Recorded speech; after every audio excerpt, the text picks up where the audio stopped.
الله الرحمن الرحیم. ای دل ندای مرگ تو را هم شنیدنیست، صبح اجل ز مطلع عمرت دمیدنیست.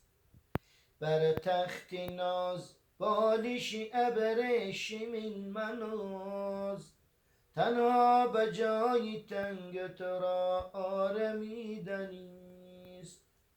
پیوستگی مکن به جهان، دل در او مبند، زیرا که زین جهان تو به کلی بریدنیست. از گوش خویش می شنوی کن فلان نمان، در گوش دیگران خبرت هم رسیدنیست. امروز که نام زندگی نهادند مر تو را، جای حیات نام تو میت نهادنیست. جای حیات نام تو میت نهادنیست. غورم شو بر این گل و بستان روزگار، باد خزان بر این گل و بستان وزیدنیست. ای دل گنه مکن که به تحقیق مردنیست، اعمال نیک کن که قیامت رسیدنیست.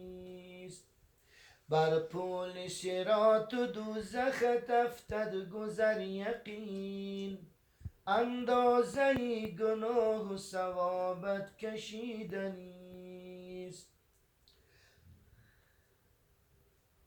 چون کل نفس ذائقة الموت حکم شد، میدان یقین که شربت مرگت چشیدنیست.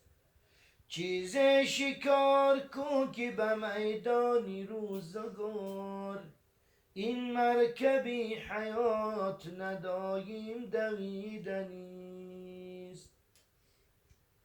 از روز مرگ ترس که تنها روی بگور، با منکر و نکیر جوابی تو دادنیست. سعدی در این قفس نتوان داشت مرغ را، آخر قفس شکست و مرغ پریدنیست.